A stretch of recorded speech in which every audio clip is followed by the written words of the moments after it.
and I think that's the power of coaching and coaches, is to actually fully be present with somebody and actually listen to them so that they feel heard. And you said this earlier.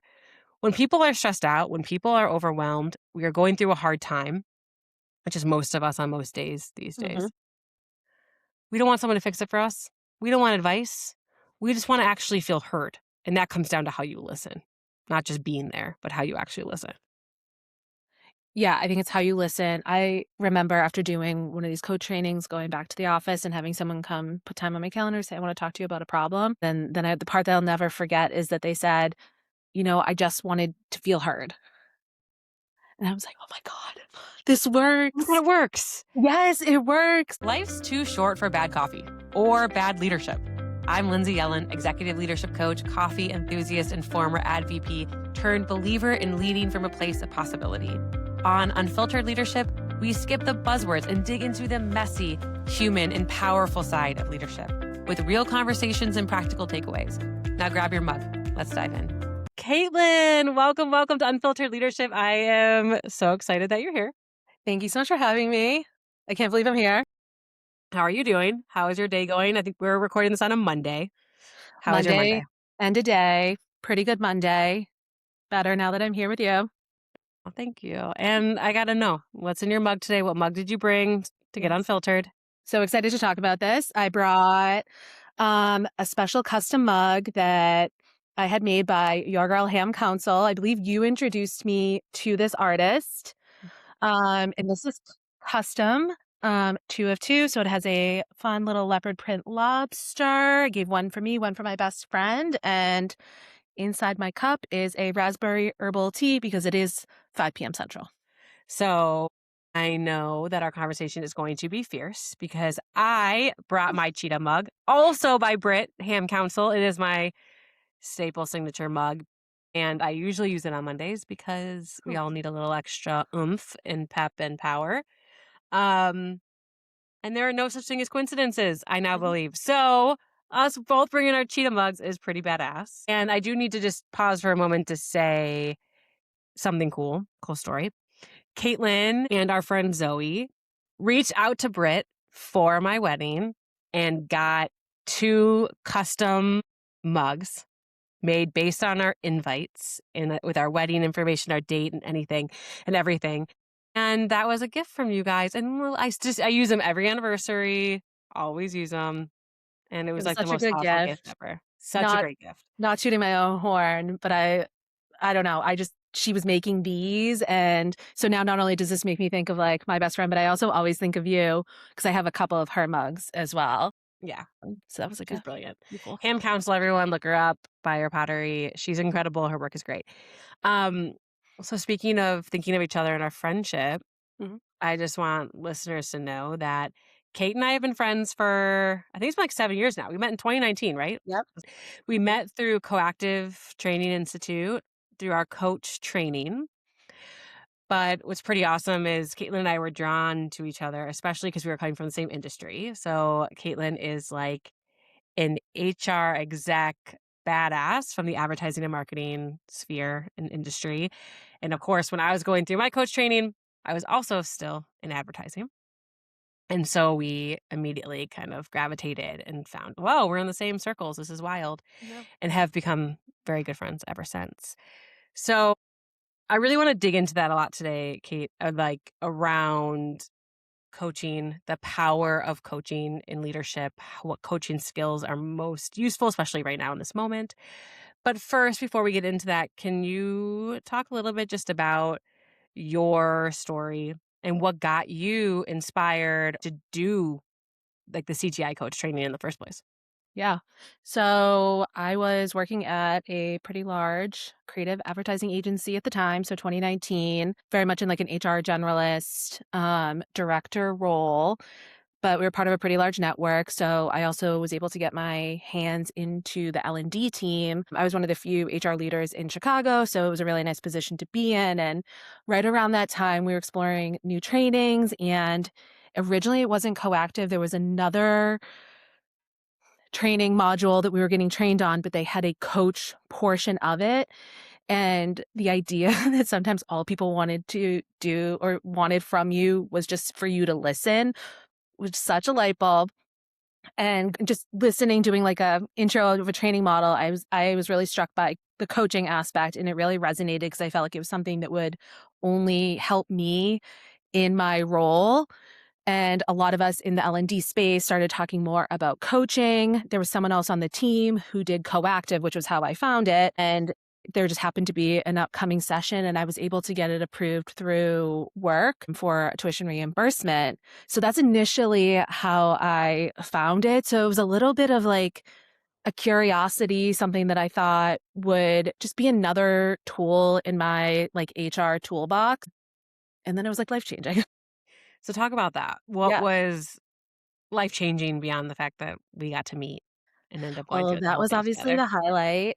Because you're right, Lindsay and I did meet. We met in the initial, like, intro session. I think we ended up sitting next to each other and immediately clicked because we were both here in Chicago, in the city, working in advertising. And then a lot of, I think, what we were struggling with initially were very similar, which was feeling stuck in our roles. I know I was personally feeling really stuck. I had been at this agency for over 10 years. I really loved it. I loved the people, but I was like really struggling with what's next. And through that coaching journey, I feel like it just opened me up to a lot of possibilities. I think the biggest eye opening thing is like, I think I really learned what vulnerability was through that process.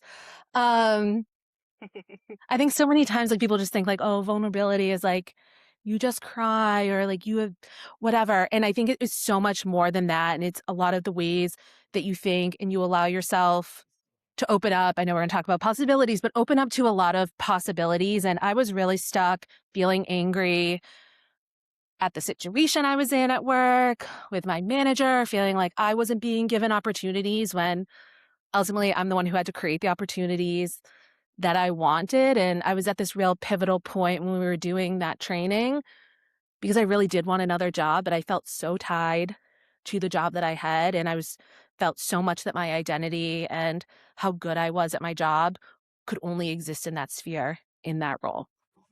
And I like distinctly remember being coached and being challenged in this room with, I don't know how many people were this, 15, 20 people, to really think about and push myself and define what I wanted. And nobody had ever really asked me to that point to be really specific. Like, it was always like, what do you want at like a big level? Or, people like, well, what's your 5-year plan? What's your 10-year plan? And this was a lot more granular about what did I want to like, how did I want to feel when I go to work? How do I want to show up? Not like, what does it mean to be a leader, but like, what does it mean for me to be a leader? Mm. And we did a lot of talking around defining who we were as leaders, how we wanted to show up. So I'm literally going through this process. We do the sessions once a month. And in the middle of that, I got an opportunity to interview at a job that I later moved to. And it was such a pivotal experience for like the next, I guess, 7 years of my life. But I still remember showing up to that interview and standing like in an alley before going in and really thinking about this coach training that we did around being a leader. There's a lot of like posturing and posing and stuff like that. And I just was standing in an alley and I was like, you can do this. And like making the decision that like I'm going to walk into that interview and I'm going to walk into that building and I get to start over. I get to decide how I want to show up, how I want to act, how I want this job to feel. And it ended up just being such a credible opportunity that I'm working with a lot of those people now at a whole other company and job because I was able to just go in with a different set of confidence than I think I had in the past and like let a lot of baggage go. So that was really important. And then the other really big thing that coaching and that training taught me was defining our values. And again, first time I like wrote them down. Mhm. Again, I still vividly remember the exercise, like sitting on the ground, writing on a piece of paper. Oh, yeah. Cause like my number one is clarity.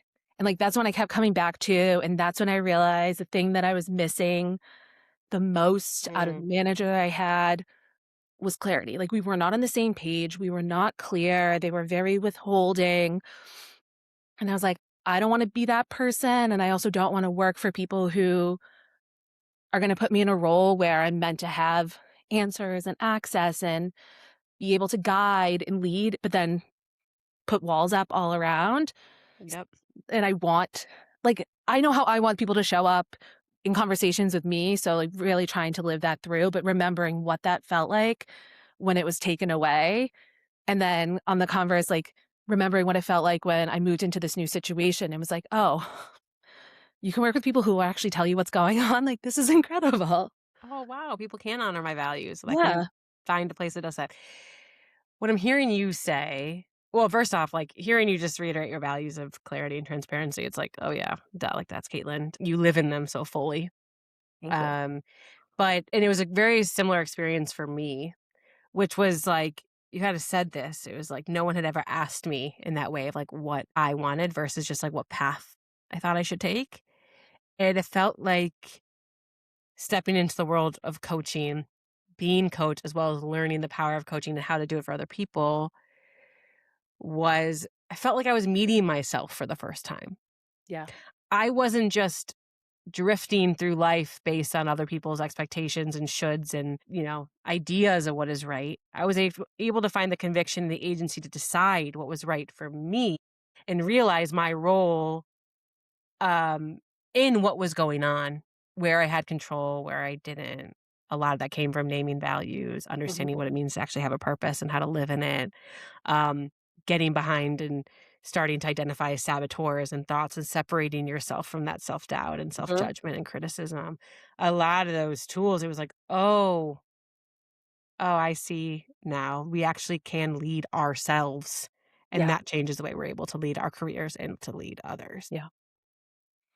I think I also just learned too that there was such power in people asking in someone asking you questions, like having whether it Yeah. was in the training or I met the person who would coach me multiple times that I would hire multiple times to coach me through various parts of my career in actually one of those CTI rooms.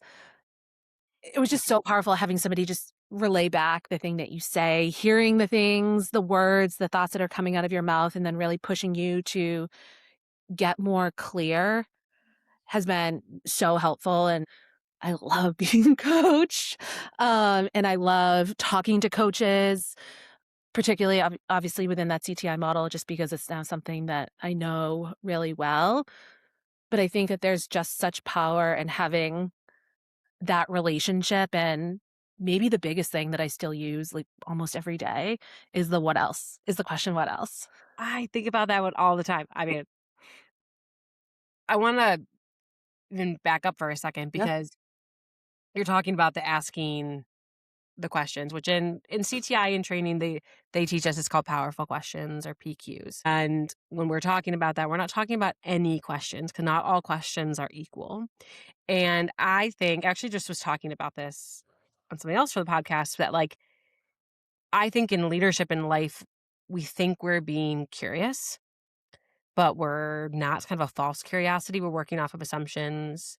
We're already coming in with preconceived notions of what we're not actually really listening. And the difference with what a coach is trained to do, meant to do, is to come from a place of real pure curiosity and from a good intention of wanting to help you grow and wanting to be with you, not manufacture something and asking questions that dig deeper, uncover something new, and really just want to kind of scrape deeper and deeper and deeper, not just trying to get to a conclusion that they've already made. Mhm. What would you add to that? Yeah, I don't not a lot. I mean, I think it is really about digging deeper. It is about getting curious. I think it's definitely hard to do in everyday life, particularly when you pull yourself out of a coaching conversation, for example, or what someone might define as a coaching conversation. And it is a skill.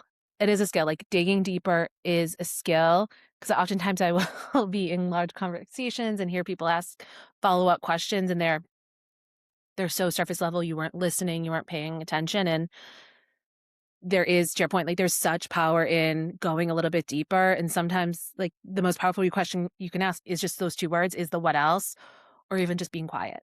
Just, like, stopping what you're saying, what you're doing, and allowing space for people to process, because everybody doesn't process at the same speed, and also everyone doesn't need you to solve their problems for them. I want to move us into like Yeah. the power of coaching and leadership and like how you took that into leadership because you didn't. I ended up getting certified. Mhm. I clearly had built my career, the season of my career on coaching, teaching. And a part of that is also teaching people how to coach. So we'll get into that. But Mhm. you talked about you learned what it meant to actually be vulnerable. And I didn't want to skip over that because that was Mhm. huge for me too. And I think it's worth pausing on.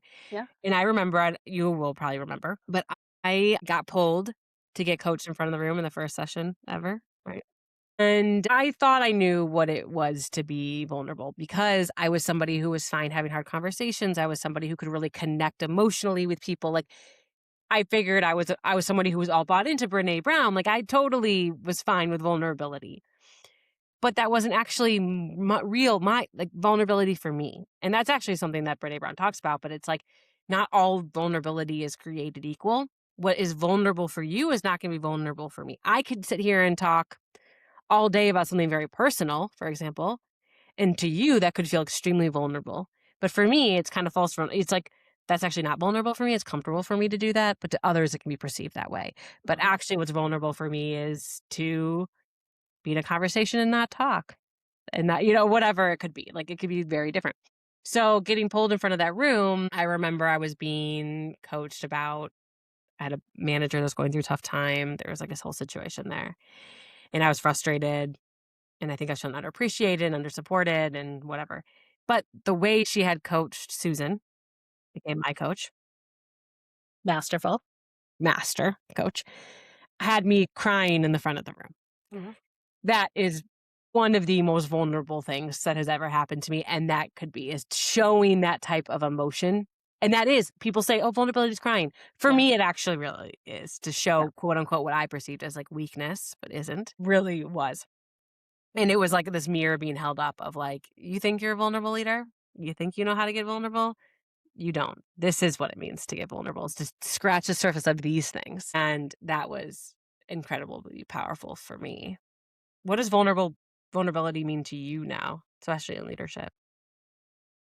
Yeah. So first I was thinking same thing, like, as I mentioned, like, that room really, like, opened me up, and by the room, I just mean the training that we did, and I think that's the first time I realized that vulnerability for me was really digging deep and being honest about the things that I wanted, like, that's what felt very vulnerable, was, like, voicing Mhm. something that was true for me, like, I am a problem solver, I'm the oldest daughter, Yeah. I exist in a space primarily just to make other people feel better, and that's how I've lived, and that's also how like, the way a space that I often occupy in workspaces is a solver, is a fixer.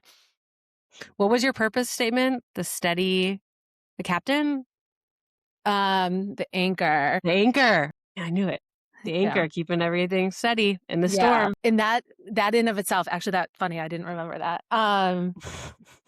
That was really vulnerable because well, it was very true at the time of speaking it, I also then very much pushed back against it because it felt too real and also felt like it was still in the same space of, like, that fixing, Yeah. and solving, and I think what that the CTI process taught me was it is okay to voice the things that I want. It is okay to want things for myself. It is okay to aspire in a way that is true to me. It doesn't have to look like it for everyone else. Mhm. A lot of the things I wanted were just kind of a change in situation, a change in scenario, maybe just to feel heard. And again, going back to that clarity, feel seen, feel understood. And it was really hard for me to, like, get that out. I think the first time we did the exercise, I got feedback that was like, this is BS, like, go do it again. You didn't do it." And it felt like I did it, and it was really hard, and I think the lesson there, like, that taught me 1, 2, there's also, like, there was no like, you don't get in trouble. For example, like, I'm also a rule follower, don't wanna get in Eldest trouble, daughter.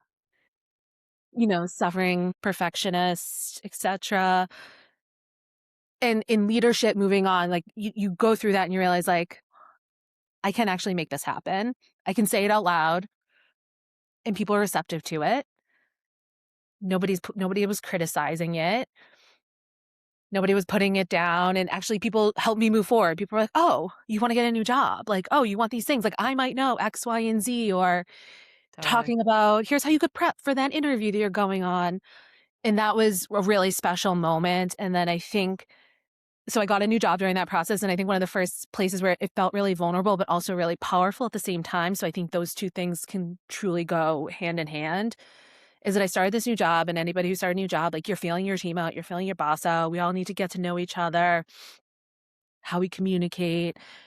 And I remember something like a request came in and they said, "Here's how we handle it. You can go ahead and like you can field the email, respond to the manager about X, Y, and Z." So I remember doing it. It was basically like a no. Like I had to give someone a no. And then I remember getting on the train to go home from work the same day and seeing an email in my inbox that a different manager made the same request essentially. And someone else, like my boss and someone else, basically said yes. And I was like, well, that's really confusing. Because why do we say no to this person, but you're going to say yes to somebody else? Is because they emailed you directly? And I remember going into the office the next day and they were both in a room and I said, "Hey, can I talk to you?" And they're like, "Yeah, what's up? Like, how's it going?" And I was like, "Hey, so remember yesterday you told me no because we don't do this, but then I got on the train and I saw an email and you approved it for someone else." And they're like, "Oh, yeah, yeah, yeah." And I said, "Well, did you want me to run that process? Because if you want me to run the process, like, we have to be consistent, but you also have to let me do it." And it was a real, like, stepping out of my own zone, like, pushing back on the people who were more senior to me in a role that I was still brand new in. And they were like, "Oh my gosh, we're so sorry. Like, we didn't mean to step on your toes." And it was like a positively reaffirming Mm, place, but it was also really hard and felt really vulnerable to go in because what if they got mad? What if they were like, "Get out totally. of here. Like, I'm more senior than you." And then, thankfully, like, having picked a really good situation, it wasn't a team that was gonna communicate like that. But that I think is also a place where you can get really vulnerable or you step into those new situations. And I know you've talked about, um, gosh, now I'm gonna lose the word, but imposter syndrome, Hmm. and that can hit really hard, and that Oh, can hit yeah. really hard. And sometimes just saying it out loud is really helpful. Yeah. What I also heard in that story too was like you honoring your value of clarity Yeah, yeah, and getting that for yourself and also holding other people accountable to it. yeah, yeah. Yeah. And also what I heard when you're talking about the impact of coach training and just kind of seeing yourself and like the possibilities is the different like learning the being part versus just living in the doing. So for those listening in CTI specifically, but probably in maybe a lot of coaching trainings and philosophies, it's all about finding the balance of the being and the doing. So who are you and then what do you have to do to live that and like what are the actions that you take? And often, especially in America, we really just focus and live in the doing. What are we Mhm, achieving? We just focus on the actions we need to take, what we're executing, right? The jobs we have, like the things that we do. And we forget a lot about the being, who we are, our wishes, our hopes, our dreams, our values, our purposes, our emotions, our experiences, our nervous system, all the things that make us who we are, but you need to have both. And you learn that in coaching. And I think, at least for me, a lot of the coaching I do focuses on the being because people neglect that. And the being then leads to stronger, more aligned doing. What was that? What does that stir for you in your like learnings of being and doing? it just really brings up that kind of going back to what I was saying, is like it's important to dig in and get to know and understand exactly what you're saying, who you are, and also how you're feeling. I think something that I will say to people often is like we're going into a hard situation, we have to have hard conversations in workplaces and like just acknowledging that it's hard, but then also really thinking about what's going on in your body and the whole idea. What do they say? Emotion is just energy in In motion. motion? Is something that I think about and will remind people all the time and just tell them, like, a lot of times, like, I'll go into hard conversations and, like, stand up at my desk and, like, wiggle around, shake your arms out, just switch the situation and physically move your body, take the call in a different place just to change a situation. Well, I think that it's what that sparks for me is like your environment can impact your being and being conscious of that and not just always going through the motions and recognizing where, once again, you have agency over the way that you approach situations, the way you walk through the world, walk through your day, the way that you lead. But you're not going to understand that until you understand yourself. And to Mhm, understand yourself, you have to know the being side of things, not just what you do. And also, I think as a leader, like being able to recognize your own humanity, your being, and spending time there allows you to see and have more curiosity and compassion towards others. And so you see the people around you as whole people, not just the job they do, what they execute, and what role they play on your team, right? You see them for their being as much as what they do. So it's just, they teach it in coaching, but it is like a really critical perspective and way to move through the world that we go through life and are not taught that unless you are intentionally put in a position where you get that, which we did. Yeah, you're not taught that, and it's also helpful in, everyone says read the room. It's hard to Yeah. read the room if you can't read what's going on in yourself. Uh, It's oftentimes we can it's like it's a pattern a lot of times it's a pattern matching, like, if I'm uncomfortable, there's probably other people in the room who are uncomfortable, or you could recognize that discomfort depending on how well you know people, or you just feel it more, you learn I think we mentioned earlier, like, the big thing of coaching is also listening and the different levels of listening. Some of that is just whatever it is, the biggest one, like the globally Global listening. reading the room, even if it Yeah. is a room full of people on Zoom. So it's like also then getting out of yourself, but like there's still understanding what's going on inside of people because very few people sit there with stone faces on any Yeah. calls. Everyone has tells. I think that's a very fair, very powerful thing to say of like, how can you read the room and understand what's going on with other people fully if you are not able to understand and be secure in yourself and knowing yourself and what's happening for you to then be able to better understand what's happening for others. And I think that's a good transition into so from being a professionally trained coach, Mhm. um, how has that changed your leadership? And this is gonna be a two-part question.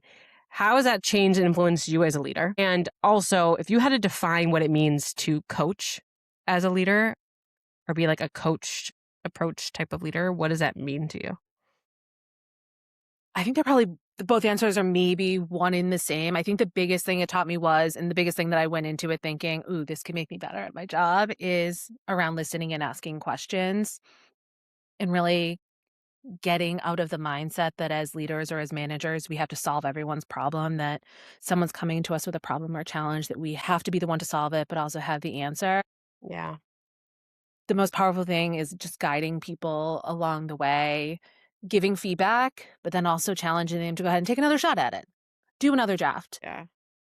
And I think being a coach approach leader, I think it is being curious, number one, being curious about the people, the situation, the work, the clients, and then really helping to move work issues forward, again, in a way that comes from a place of curiosity, comes from a place of how are we all going to get there together versus me just being the most senior person on the team doing all of the work.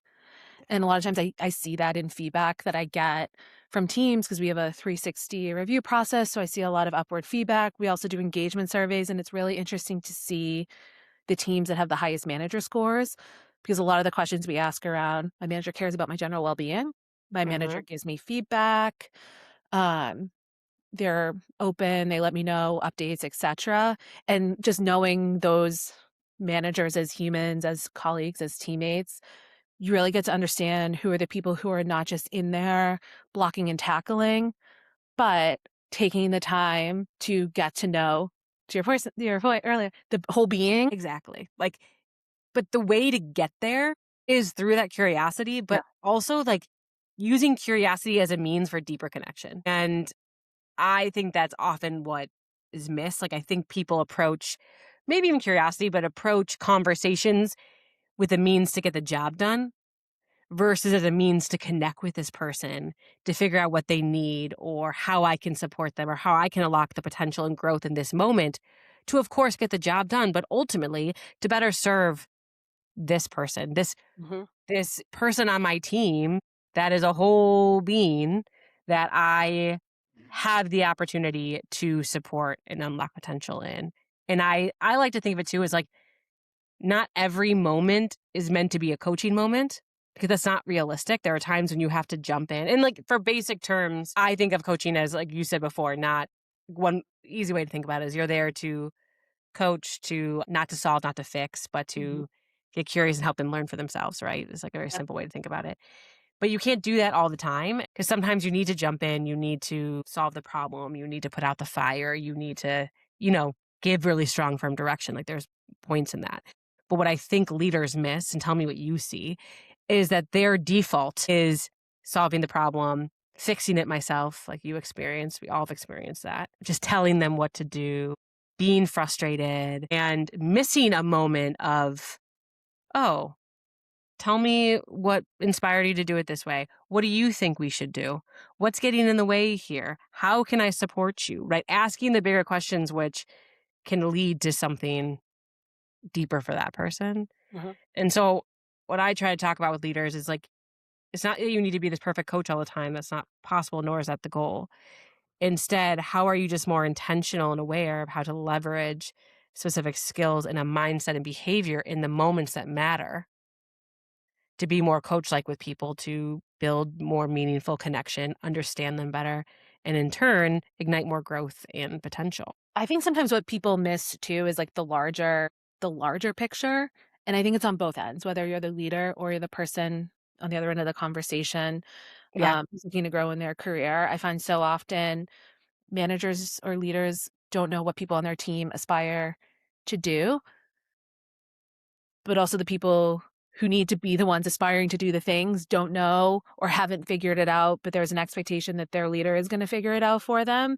And I'm Yeah. a big, like, you got to captain your own ship Yep. person. Like, we all, back to what we talked about in the very beginning, like, we have to state the things that we want. We may not always get them, but it is really hard to lead a team when you don't know that we're all paddling in the same direction. Even if I'm yelling it from the top of the ship, like, row straight, like, your straight might be different than my straight. Like, we all have to understand where are we going. And I think that a lot of times that gets missed. Mm, And I think a big moment in coaching is whether it's in a full team, like if you have a really big project or a big change in your company, or just on an individual basis, is finding time a couple times a year, frankly, just to sit down and set those expectations and ask the question, is this work that you like? What about this job do you like? What do you wish you could do more of? What do you wish you could do less of? Doesn't mean we can give it to you right now, but it's really helpful as companies grow, as companies shrink, like having people and understanding the things that light people up, the people on our team, like what are they really good at and what are they really passionate about? And those are not always the same two things. yep. And that's another big thing. It's like, oh, they're just really good at that. Well, maybe they don't really like it, but they're just they're really competent at it, but it's you keep giving that to them and it's going to burn them out versus throwing them a different project that better aligns with an area that they've expressed desire to grow in or motivated, passionate about. I think is something that often gets missed is sometimes we just see going back to the doing, you see the doing action and you see competence there and you assume that that's the thing that the person really likes. And I'm sure I don't know the statistic, but I'm sure there's so many people who just jobs are paychecks. At the end of the day, sometimes for most people, jobs are just paychecks, but oftentimes there's like little places, there's got to be for hopefully many people, bits of it that they really like. And how can we find that out and help foster that versus just the execution of it. I think, particularly in advertising and marketing, they're creative led Yeah. fields. You don't get into it if you are, I, don't care that's about true. creativity, you don't care about consumers, whatever it is. And it's interesting because as you're saying, I'm like, oh gosh, that was me. Like, Yeah. I was really great at account management, right? But the parts of it that people probably would assume, like from what I was good at, that I liked, I didn't at all. Yeah. And the parts that I loved, the nurturing a team, setting a culture, you know, talent, locking talent, all that is really what I loved. And then it was the best leaders, the most coach like leaders I worked for that asked the question and found that out and then found opportunities for me to spend more or as much of my time or saw that and said, I value that in you. Yeah. And so I want you to do more of that, or I'm going to recognize you for doing that and not just be frustrated or only recognize the parts that you don't like. Like, how do I Yeah. reflect that back to you so you are also witnessing and knowing where your superpowers lie? And I think what you're saying is a gift that managers can give. Like, I agree, you need to like lead your own boat, whatever you need. But you also, I think what helps in that, especially earlier in your career, and like you even said, like you never had the permission before to acknowledge that you can have your own wants and needs and actually Mhm. go after them and say them out loud, is I think the power is having a manager that actually asks the questions, and gives them space and time to figure it out if they don't know the answer yet. I think there's one thing to advocate for yourself, which you need to do. I think you learn to advocate for yourself because you have somebody in your life that tells you that you can Mhm. and gives you the space and asks you the questions to do it. And I think that's a difference with a leader that is poised with a coach's mindset to want to know about that, that believes in the person in front of them, gives them the time, gives them the space, gives them the energy to feel like I matter. And I think the greatest difference is that people who are led by leaders like that feel more seen, they feel more understood, they feel more valued, which ultimately makes them feel more engaged. And Mhm. people don't leave roles because of the job. More often they're leading because of the leadership. Yeah, one thing that you said I think that is also really important is just that recognition piece Yeah. from being a leader, thinking about how you coach. A big part of that is the recognition piece, and I, like, distinctly remember and I was very far along in my career, having a manager who called me. It was like, "Hey, you did a great job, and, you know, blah, blah, blah, like, here's a bonus or something." And it wasn't even a lot of money, but it was like the idea that they recognized that I did something that was valuable. And the big difference was it didn't come when we were doing a cycle, and it didn't come because I asked. Because oftentimes the hard part about being in an HR role is, and particularly as you get more senior, there's not always an HR manager above you, and no HR for HR, you know what I mean? There's nobody to manage. But it was this real moment that I remember sitting during COVID, sitting on my back porch and having this call and just hearing that I did a great job. And I'm not Oh. great with compliments, but I was like I didn't know what to do with it. And I had to really sit in that moment of like, do I deserve this for doing a thing that I was hired to do or for just doing a job that I assume is my job? But it was a really powerful moment that I had, and I think about with that manager who is actually somebody who I've come back to work for again a second time around. And I think that's like a really powerful thing that I think it's sometimes it can just be small. It can just be saying, "You're doing a really great job," or, "You're this looks really good. This first draft is amazing," or, "I really appreciate the effort that you put in. I know you worked really hard." And I think that's probably maybe a thing that many leaders and managers often forget because maybe they don't think they need it, or maybe they think that it's implied. And it's really like, it can be so impactful just to have somebody say thank you. And I think you're absolutely right. Like we learned in coaching another skill is acknowledgement, how to Yes. acknowledge the person in front of you. And I also talk about this in my trainings, but also with leaders all the time that like, and I never forget the CTI. I think this might be almost exactly what they taught us, but an acknowledgement is the easiest, one of the easiest gifts that you can give somebody that can change their entire day. Something Mhm. along the lines, right? It Yep. takes such little effort to recognize somebody and reflect back their value and their uniqueness. It takes no time, but it can make the biggest difference. Mhm. And I think one thing I'll build on what you said is like, yes, like just taking a moment to say you did a great job kind of conveys, I see you, I recognize you. Where I think coaching leaders can take it further is recognizing or bringing to light what is the impact, what is the unique behavior, what is the unique trait and quality of that person that is uniquely them that we see back and reflect it back. So you did such an incredible job in that difficult moment with the client because you stayed calm and you were able to repeat back what they needed and you found a resolution, right? Like you are such a positive force on this team. You always come in ready to lift spirits. You're an energy bringer. Like, what can you reflect that is unique to that person? Because we don't often see that in ourselves. So Yeah. not only is it getting recognized, but getting recognized for something that is uniquely you. That's a gift all in itself. Do you know what you're really bringing up for me is that I don't think my organization is unique in that we like want, particularly sitting in HR, want everyone to give each other more feedback. I wonder if I can like repackage parts of feedback as acknowledgments. And does that take away something? I don't even think it's like a stigma, or like, does it feel like work as a manager to go in? Because at the end of the day, it is also feedback because you are reinforcing Yeah. something positive. You're letting somebody know that you recognize and appreciate. And it's, to your point about the specificity of the thing that they did or how they made the room feel, for example, or what they conveyed.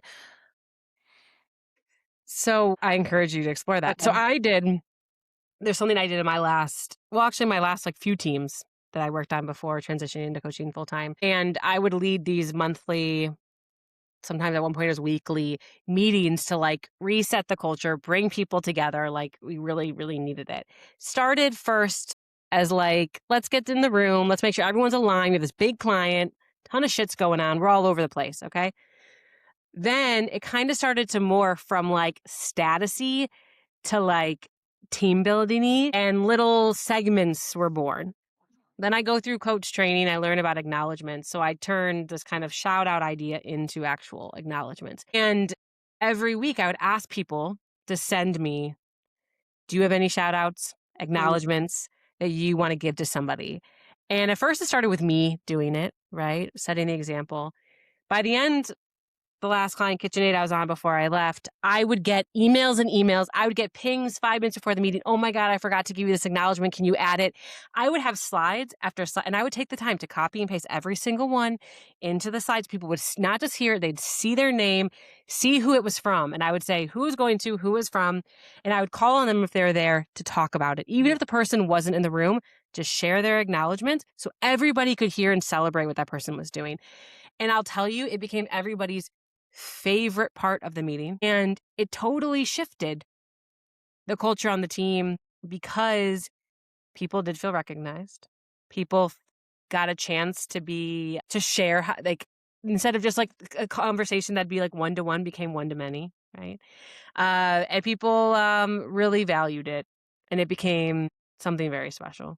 And Yeah. I encourage people all the time to find a way to infuse that into the team or company culture.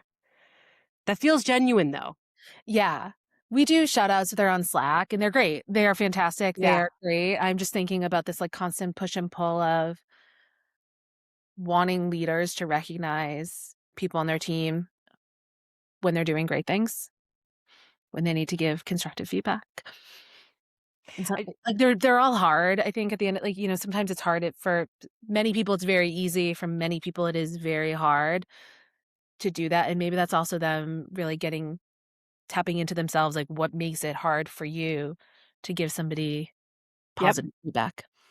It's probably a reflection back on your ability to take it and to get Yeah. it. And I think all of this, curiosity, listening, asking questions, giving acknowledgments, some people it comes easier, it's more innate to them. Others it's not, but it's a skill. You can build and grow your ability in all of those. Mhm. But it takes intention. It takes forming new habits, but it starts with awareness. Are you doing it? What's the impact you wanna have? Where do you think you need to focus your energy most first? And if I had to send I'd love your take. If I had to send leaders down one road first, listening. Yes. I think it all begins with listening. And I wanted to call this out earlier. So when I was building my training for the first time of how to teach leaders how to coach and, like, teaching them these real coaching skills, I sat down with you and I said, "Hey, what do you think would translate best into this? Mhm. Like, let's help me think through this." And we were talking about listening, of course. And you said a line that I still use in every training is that we all know how to hear, but we do not all know how to listen. Oh, I'm so smart. What did that mean to you? I think what that means to me is it is so easy to sit in a room and acknowledge that you heard somebody. You can essentially repeat back what they're saying, but have you actually taken the time to digest it? Do you actually understand the things that they're saying or how they're feeling? And to me, that's listening. It's almost like, what else are they not saying? Or what else are they saying that were not the words that potentially came out of their mouth? Because I think that there's so much nuance that is missed. I think particularly people early in their careers, or if they've switched roles or switched companies or switched jobs, like it is hard. And they could say, yeah, everything's good. It's great. And you could be like, everything's good. Everything's great. Yeah. But did you hear like a hesitation or like, did you hear excitement? And if so, like, what is so exciting about the thing that they're doing and tapping into that? Whereas like, it is very easy to just hear words versus like listening for the meaning. And hearing what you want to hear, what you're looking Yes. for. versus Yes. what they're actually saying and what they're not saying.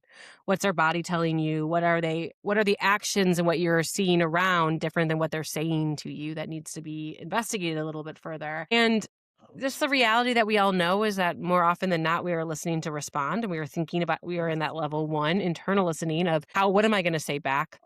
How do I get this conversation to finish? Because I had to send that email, right? Like you are not fully present, actually listening to the person, the whole person. Um, and we're stuck inside our own minds of what we need to say or do. And it's one of the greatest gifts that we can give. And I think that's the power of coaching and coaches is to actually fully be present with somebody and actually listen to them so that they feel heard. And you said this earlier. When people are stressed out, when people are overwhelmed, we are going through a hard time, which is most of us on most days these Mhm. days. We don't want someone to fix it for us. We don't want advice. We just want to actually feel heard. And that comes down to how you listen, not just being there, but how you actually listen. Yeah, I think it's how you listen. I remember after doing one of these coach trainings, going back to the office and having someone come put time on my calendar, say, I want to talk to you about a problem. And this kind of even goes back to what we were talking about earlier, where sometimes you just have to like experience it for the first time to get your own personal acknowledgement that like you've learned a new skill or that thing Mhm. that you're being taught paid off.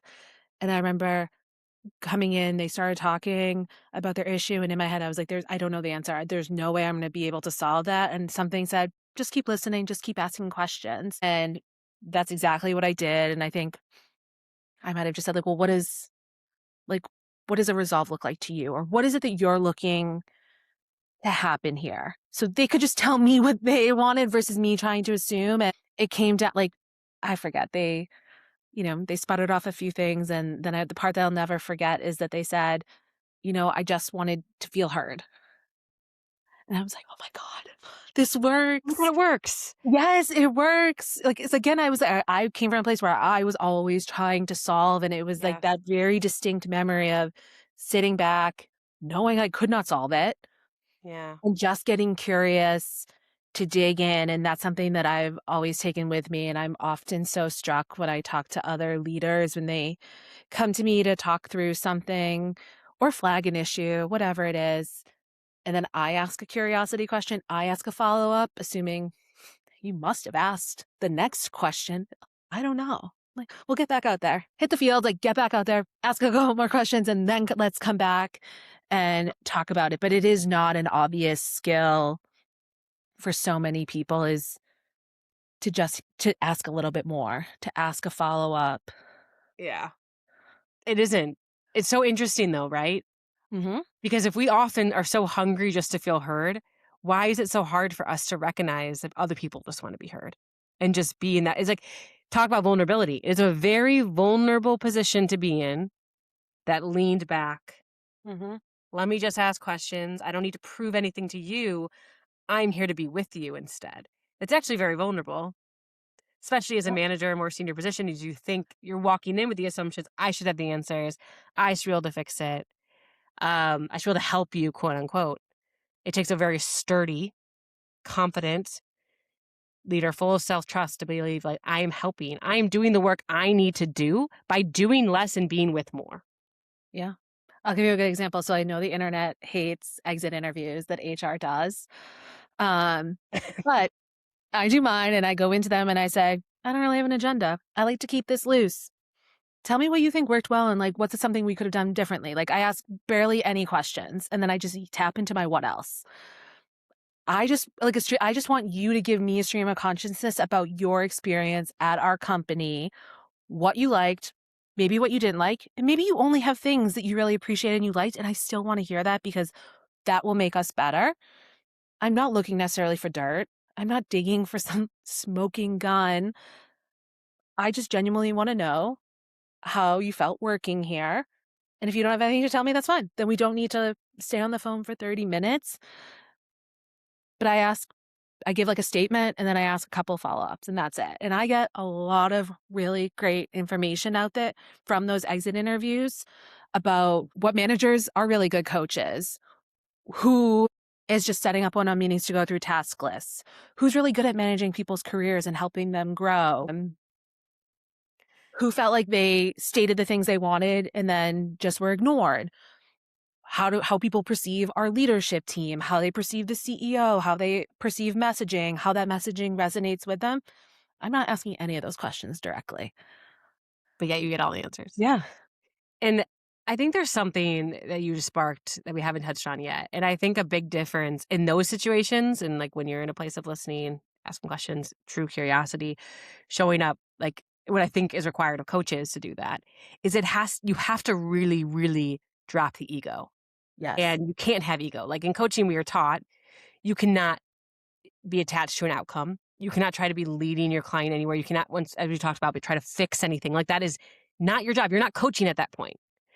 And I think that's so important for leaders to remember too. And I think in a lot of situations, what gets in the way is that they look and what the person is saying back or how they're performing or what they're sharing, how they're feeling is a reflection of the leader. And so there's a lot of ego that gets in the way of, well, I have to fix it. I have to make sure it's okay. I don't want you to think that. I don't want you to do that. I don't want you this and this. So much control. And actually, that just does total counterproductive to what actually is going to lead to stronger talent, deeper relationships, more Mhm. trust, better culture, all the things we've been talking about is trying to letting go of that ego from driving the meeting and the conversation. Yeah, and some of the best leaders that I've worked with are ones who will get up and they'll admit that they made a mistake or that they'll admit that they don't know an Mhm. answer, and that's something that I also really live by and try to do. I remember, gosh, I don't know.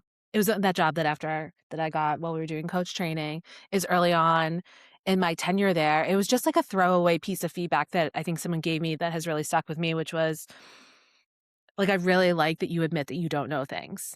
And I was like, "Oh, okay." And, like, it was an interesting to Mm. hear that, like, my vulnerability in a room, my ability to be able to say to a team of executive leaders, "Can you explain this to me?" or "What does this mean?" was really helpful for other people to hear. And I still do it. A lot of conversations, to your point, like, you drop the ego, like, I don't do your job. I'm not gonna sit here and pretend that I do or that I know better. You tell me. Help educate me so that we can have a really productive conversation. So when people are giving me feedback, I will often ask for clarification or some examples. And I usually start by saying, I might not know what you're talking about, but help me get to a place that I could repeat it to you in a way that sounds credible. Yep. Like you're the expert, not me. And I think that that's really helpful because I'm not going in trying to like, again, solve a problem. There's a lot that can come. It's interesting. You can gain a lot of trust by vocalizing uncertainty, taking accountability, and being able to repair. And I think those are three super understated leadership skills connected to very coach like behavior that can be a huge distinguishing point between a strong, people focused leader people look up to that can like command a room versus the one that's just trying to manage everything. And those are three things I think that get in the way of ego gets in the way of leaders being able to do. Well, accountability is hard because accountability means oftentimes you have to admit that You you did did something something. wrong or that you don't have the answer or that you didn't know the answer, but you tried to solve it. And I wish more people knew that, like, I mean, look, I can't talk for every job and every company in the world, but I think so often, like, there is not punitive measures for simply admitting that you took a swing and you missed or that you messed up. Like, we are, until Human. AI takes all of our jobs, we are but humans, tinkering away at computers most of the day, and Yeah. mistakes happen. And I think as your junior, I remember being really, really scared when I was younger that making a mistake would mean, like, I would lose my job, like, just flat out. And I think that's why it's so important as a leader to model that it's okay to mess up. Yeah, It's okay to admit it. yeah. And because if there's no one showing you that that's safe, then you're not going to be. It's really hard to learn that for yourself. Then. I remember making a huge, huge, huge mistake, and you know what happened? Nothing. Yeah. Nothing. Like, my boss talked to me about it, they dug in, they found out what happened, and they said, "Alright, how are we gonna make sure this doesn't happen again?" And when I tell you I triple check everything still to this day because, like, I just like, you make that mistake, and that's how I learned to, like, double check my work. So okay, I have my story about this. It's a great Yeah. example actually of accountability, taking accountability, and then how a leader responds. I'm going to say it fast. It was my first job ever, and I was working at a small agency, and we had to like work with outside producers, and we were doing a TV ad for a hospital. And this producer was kind of a hot mess. I'm just going to say they were very difficult to work with. They were notoriously known not to be very good. And I was very young. And so I had exchanged some emails with our accounting person, Sean, who I adored, was very close with, and may have said some things about this producer in an email. No. No, rule 101, folks. If you don't know it yet, don't put it in writing. And it wasn't horrible, but it was definitely like about her. Maybe she's so hard to work with, or like, what is she doing here? Why did she say, something like that? Were they married? Something she wasn't meant to read. Well, Sean, my dear friend, didn't realize the chain and had forwarded it to her. Next thing, once I realized that I'm calling him, like, oh my God, Sean, you sent that to this producer. I hear, Lindsay, I'll just call her Patricia. Patricia's on 101. This is back when you would have Yeah. intercoms and you'd have to answer the phones and pick it up. 101. And so there's multiple layers to this. So I had to pick it up and I had to take accountability to her Mm-hmm. and apologize and repair. That was a moment I had to repair and take, I couldn't blame on anyone else. So fine, I got through that. Well, then I had my boss, Donna, incredible boss, but scary as hell. And I had to tell her that I did that. And she was gone. And I had to make sure she heard it from me and she didn't hear it from the producer or anyone else. So as soon as she was back from visiting a client or whatever, I will never forget sitting across from her in her desk. I was terrified. Yeah. However, Donna had fiercely stood up for me before. We had formed a very good relationship. I felt safe enough to tell her, but I had no idea. I mean, I felt so embarrassed. And I had to be like, Donna, this happened. Luckily, Donna did not like this producer either. And first reaction was just laughing at it, but then was like, okay, and how did you handle it? I'm like this. She's like, okay. Do you know now that you cannot put anything like that in writing? So she wasn't trying to lecture me. It was more of Yeah. a reinforcement of like, you learned the lesson, right? I don't need to. Like, yes, I did. Yeah. Okay, great job. Moved on. I've never made that mistake ever again, but it was I had to take accountability for myself. I had to learn how to repair, and it was a big slice of humble pie. Yeah. But it was a lesson I learned early and embarrassing as all hell. But Caitlin, I really want to make sure we talk about this before we get Yeah. off, before we wrap this up, I should say. Yeah. What do you think? Right now, we're living in like a very unique time. Mm-hmm. Like we've been talking about a lot of very powerful coaching skills. And we are in a time in advertising and in marketing in our industry, in a lot of industries, but it's very difficult. It's uncertain. People are very much being led and leading themselves from a place of fear. Mm-hmm. And leaders are in a really tough position because they have a team that's not very motivated. There's a team lacking any real loyalty that they worry any moment they're just going to be gone. And it's a really scary time. I'm curious kind of what you're seeing and perceiving in the workplace around that, and what coaching skills can leaders today lean into to help them most through the uncertainty. Gosh, so hard. I So know. hard. Because you're right. It is really hard.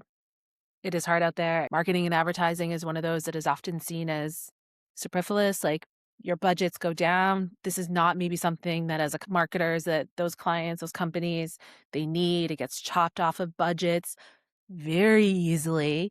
And the unfortunate part about that is for agencies that often those budgets are tied to people who do that work for those clients. Yeah. So it is really tricky. It is really hard. It's hard right now because there is so much uncertainty and again, a lot of consolidation that has happened this year. I think everybody is looking for like a silver bullet. What is the answer? I don't have a good one. I think so often there's probably very little that individuals can do. A lot of these decisions are made as a result of consolidation. Oftentimes in these big ones, like we all probably have heard horror stories with the Omnicom and Publicis completion of that merger a couple months ago, maybe the very beginning of the year, and likely had a lot of friends that were impacted by that. And while I don't work at one of those agencies, I have a lot of friends who work at those agencies and some of them in HR-like roles. And a lot of them have been impacted. And a lot of the ways they understand how these decisions were made were someone in another country at a very senior level, just spreadsheets. And that's hard. And there's nothing as individuals, there's nothing as those leaders or managers necessarily could have done about those decisions. I think like on a day-to-day basis, I think it's important to go back to one, sometimes I think we just have to keep ourselves sane. Like we Yeah. just have to like continue to keep ourselves and our teams motivated. And it's going back to thinking about what is it is driving us to do this work. Like what are the things that we can band together, that we can do in small ways to make these days go by? How can we do the best work for our team, our company, our clients as possible? But it is hard. I think sometimes also just acknowledging that it is hard, that it is scary, that it is hard, and then asking questions. And not every executive team at every company is going to answer those questions, but maybe you work at a place that they will talk about it, that they will answer it. They probably don't have a great answer either, but what you can do is try to understand what is the health of your company. How are y'all operating? How is this company doing? What are the triggers that could happen? And putting yourself in the best place possible and, continuing to manage your own career and just being, again, going back to this, I feel like we talked about vulnerability a lot. A lot of people struggle, like, every day there's something in the news. Every Totally. day. And it is okay to have those, well, hopefully it is okay. I don't wanna say it is for everybody, but hopefully it is okay for you to have that conversation with your team and your manager. And I will say, like, here's a good example. So I feel really fortunate where I work that we are really receptive to a lot of these conversations. So this will not be very political, but I don't know if it's necessarily still happening, but we had all of the ICE agents during the TSA shutdowns. It made a lot of people of color really nervous to fly, and particularly for things like work travel. A lot of work travel is not always necessary.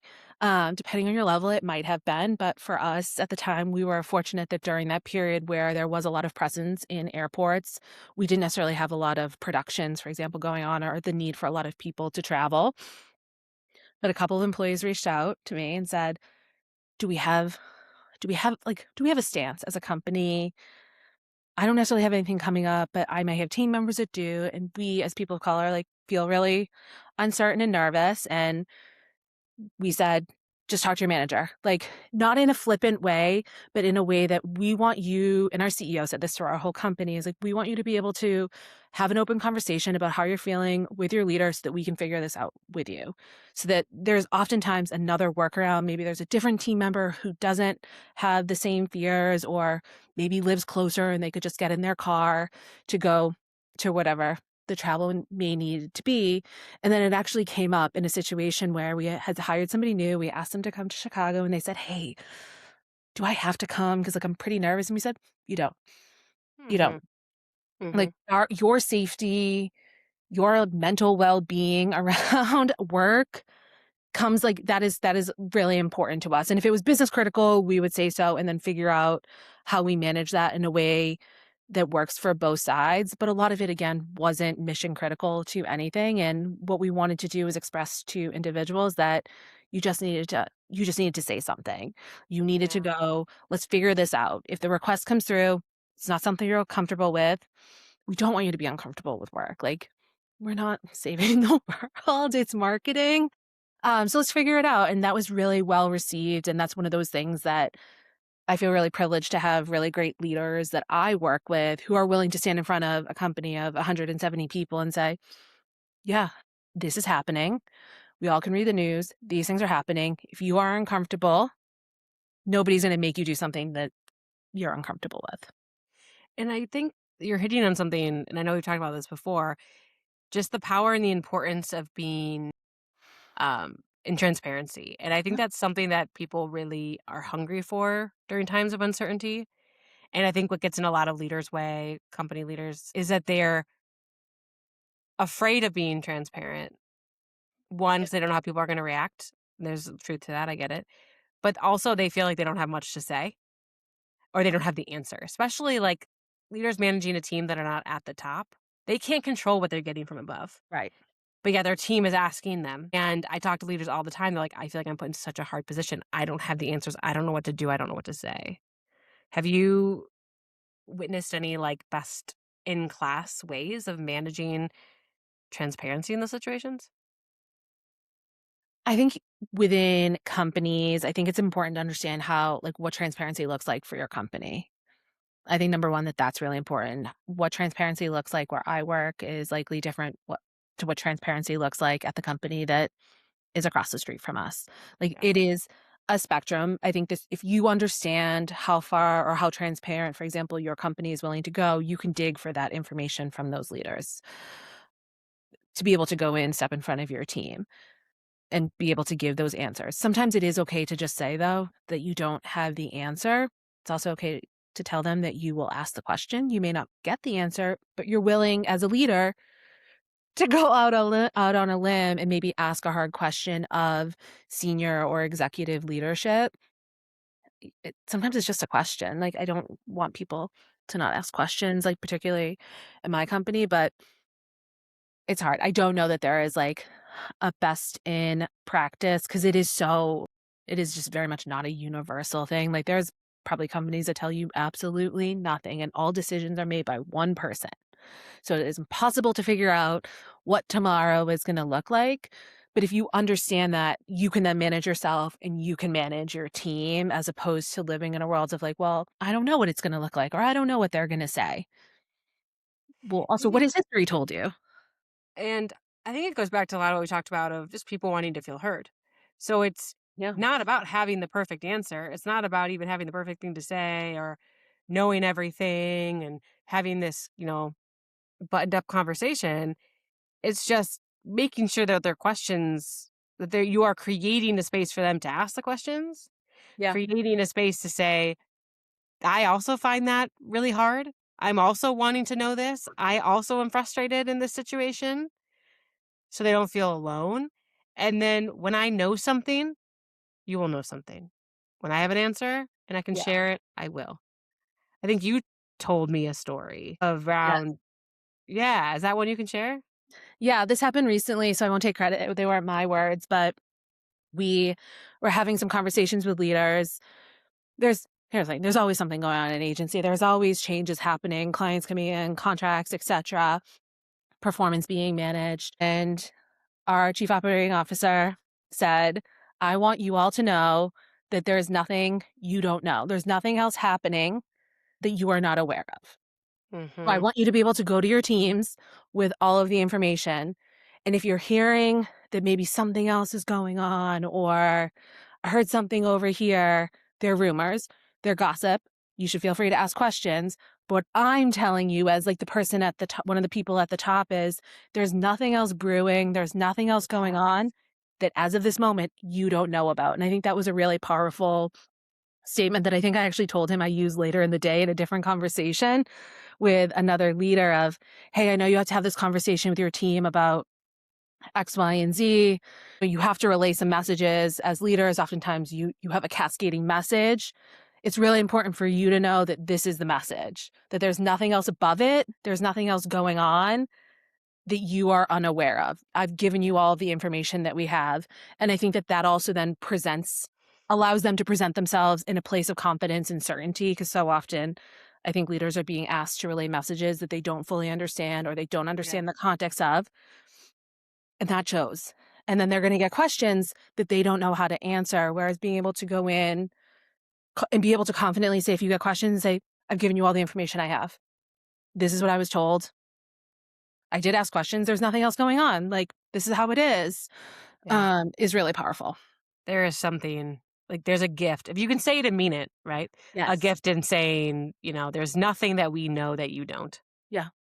Like, oh, what a way to suck, fear out of a room. And I think it just comes down to courage to be able to sit down with the people on your team to create a space where they can vocalize how they're feeling and ask the questions, being willing to sit in the uncertainty, letting go of the ego of not having to fix and know everything, going back to Mhm. that. And just as we've talked about, just being with your team in the uncertainty and the hard, because there's so much you cannot control, but you can control in the moment how you show up for them and the space that you hold for them. And I think that's the power of of leading like a coach is recognizing the power in that in Mhm. itself. Yeah, not shying away from the message, like or just saying, "I don't know." I I don't think know. so many people would rather just avoid putting themselves in a place that they have to admit that they don't know something as opposed to just standing in that and recognizing that we all it's all okay for us all to stand here together. And I think that's a beautiful place to kind of wrap this up and put a bow because that's what it really comes down to is being able to move ourselves from a place of needing to know, needing to control, needing to be perfect, right? Needing to fix Mhm. to a place of needing to be with, needing to be curious, needing to be comfortable in that uncertainty, whether uncertain of the time, uncertain of how something's going to turn out, not knowing how people are going to respond, being with people as they figure it out. Like that's the work, folks. That is strong people centered leadership is letting go of control and ego and fixing, being with, being curious and listening, being open. Absolutely. Anything else you'd build on that? Nothing that would not drive us into another 30-minute conversation. I know we could do this all day. Well, Caitlin, I want to thank you for bringing your brilliance and bringing your natural coaching skills that you bring into your leadership and your company every day to us. And I hope people are leaving today feeling a little steadier and a little more curious themselves and how they can change the way they show up to make people feel more seen and heard, valued, understood, um, and listened to. I think that's the biggest thing. Make people feel heard, folks. Well, thanks, Linz, for inviting me. I love to share in your brilliance all day, every day. I love what you're doing. Love watching you grow. Who would have known? Who would Like, have known? sitting in a weird conference room out by O'Hare that we'd be here today. Man, the universe is a beautiful place. I know. Gotta embrace the journey. Well, thanks for getting unfiltered with me today. Thank you.